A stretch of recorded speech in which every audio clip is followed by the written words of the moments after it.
Alright guys, ayan. Kita nyo, punong-puno na naman kami ng karton. Pambiyahe naman to bukas Makalawa. Ayan o. Halos sayad na sa may bubungan. Ang dami namin ibabiyahe na naman. Magtatatlong balik na naman kami. O pinakababa, 2 balik. Oh my goodness, punong-puno na yung bodega. Tapos, sa ngayong araw, yung mga plastic inayos na namin. Ayan na. Ayan na. Inayos na namin yung mga plastic. Kasi punong-puno na. Kanina ka-deliver lang yung plastic. Kanina guys, ka-deliver lang ng plastic. Tapos inayos namin yung plastic sa loob. Para hindi kami matambakan dito. Yun yung sinasabi kong kayamanan ng Pilipinas na hindi pa nalalaman ng iba. Alright. So, dito sa loob oh, dami oh. Pa sa labas oh, sa motor oh. So, punong-puno. Ayan o, yung motor ko yan, hili-hilira, ayan o. Ito pa, ayun. Kaya hindi na makaparada ibang motor ko dito. Ayun pa sa isang, ayun pa yung single guys, so natabon ng kulay green na luna. Tapos ito, ayan o, puro plastic. Kahakot lang kanina ng plastic ng buyer namin na matagal. Nagpunta ito isang linggo bago pumunta dito, bago humakot. Ngayon, namili na naman kami kasi nga, punong-puno yung loob. Punong-puno yung loob ng plastic. Right? Punong-puno ng plastic. Yung bodega namin punong-puno na. Ngayon, ito naman ang sinasabi ko yung karton. Halos sayad na rin sa bubungan yung karton. Bukas Makalawa naman yung biyahe nito, guys. Bukas Makalawa.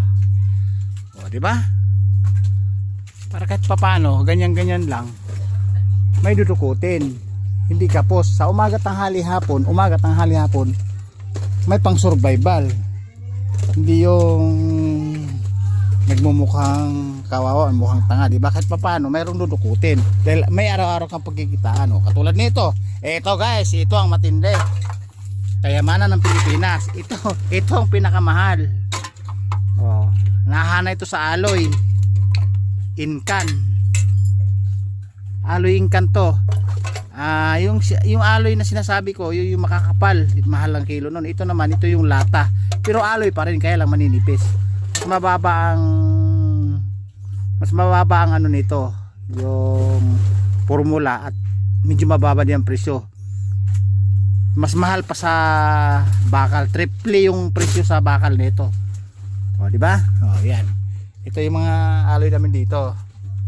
Ito nakasako. O ayan, tumutunog, ayan. O ayan, 1, 2. Diba? Ayun, nasa ilalim pa. Dami. Pag pinagsama-sama mo yan, ako, may pang Shopee. O ay, iri pa pala. O, nagirinig nyo. O, siguro may marunong 5 sako. Pag pinagsama-sama mo yan sa malaking sako, ayan. Buhay na naman yung mall. Pwede ka na naman mag-mall. Pag naibenta mo to, nako, ito ang pinakamahalaga at malaking value, malaking presyo. Mga yan. Oh, di ba? Saan ka pa?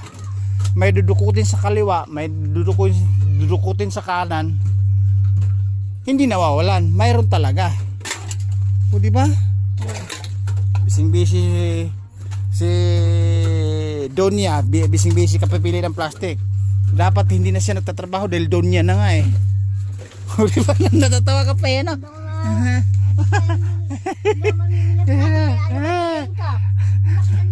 Doon niya ang sinabi ko, doon niya. Sinabi ko lang doon niya eh. Ayaw mo lang doon niya. Sige, wala kang pera. Ikaw yung pera na walang doon niya na walang pera. Ganon. Sana all. Alright.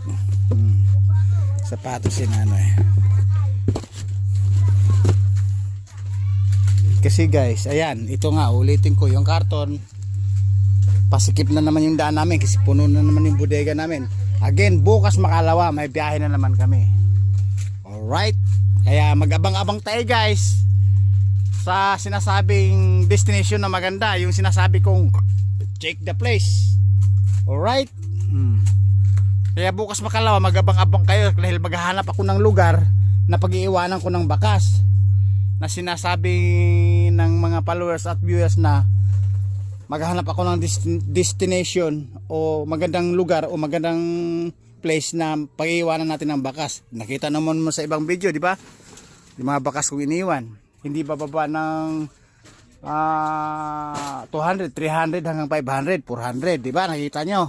Okay guys, tomorrow, abang-abang sa lugar na magandang destination na sinasabi, check the place. Hanggang dito na lang guys. Babu! See you tomorrow. Right.